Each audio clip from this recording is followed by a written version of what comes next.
வாக்காளர் பட்டியல் சிறப்பு திருத்தத்திற்கு பின் உங்கள் தொகுதியின் வாக்காளர்கள் எண்ணிக்கையை எவ்வாறு பார்க்கிறீர்கள் என்று மக்கள் குரல் பகுதியில் எழுப்பப்பட்ட கேள்விகளுக்கு திருச்சி மக்கள் தெரிவித்த கருத்துக்களை பார்ப்போம். எஸ்ஐஆர் திட்டங்கிறது திருச்சின்னு இல்லை, ஆல் இந்தியாவுக்கு நல்ல திட்டம் தான் அது.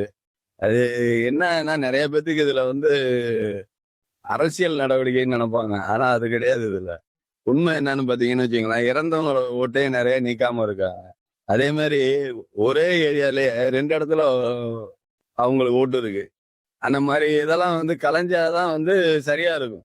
அந்த மாதிரி ஓட்டை அவங்க நீக்கும் போது இவங்க என்ன நினைச்சுக்கிறாங்கன்னா, அத மக்கள்கிட்ட தவறான கருத்தா சொல்லிடுறாங்க. நம்ம மத்திய அரசு சமீபத்துல எஸ்ஐஆர் என்கிற இந்த வாக்காளர் திருத்த பட்டியல் கொண்டு வந்தாங்க.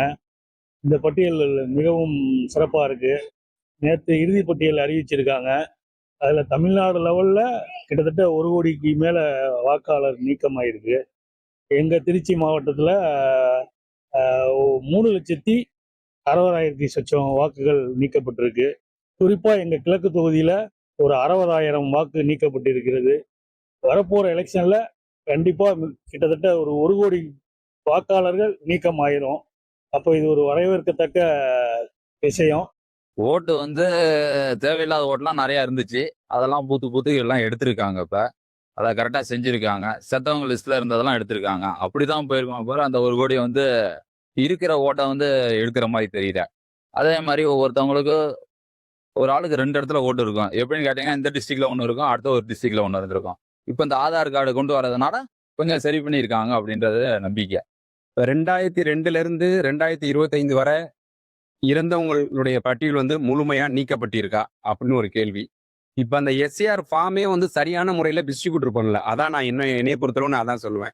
இப்ப ஒண்ணு இல்ல, இப்ப இந்த வீட்டுல குடியிருக்கிறவங்க வேற எங்கேயாவது வேற இடத்துக்கு மாறி போயிட்டாங்க.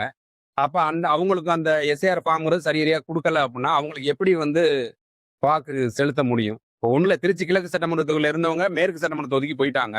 இப்ப அவங்களுக்கு அந்த எஸ்ஏஆர் ஃபார்ம் அவங்க வீட்டுக்கு எப்படி கொண்டு போய் சேர்ப்பீங்க?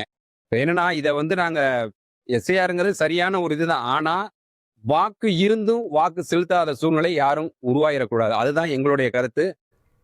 மக்கள் குரல் பகுதியில் திருச்சி மக்கள் தெரிவித்த கருத்துக்களை பார்த்தோம்.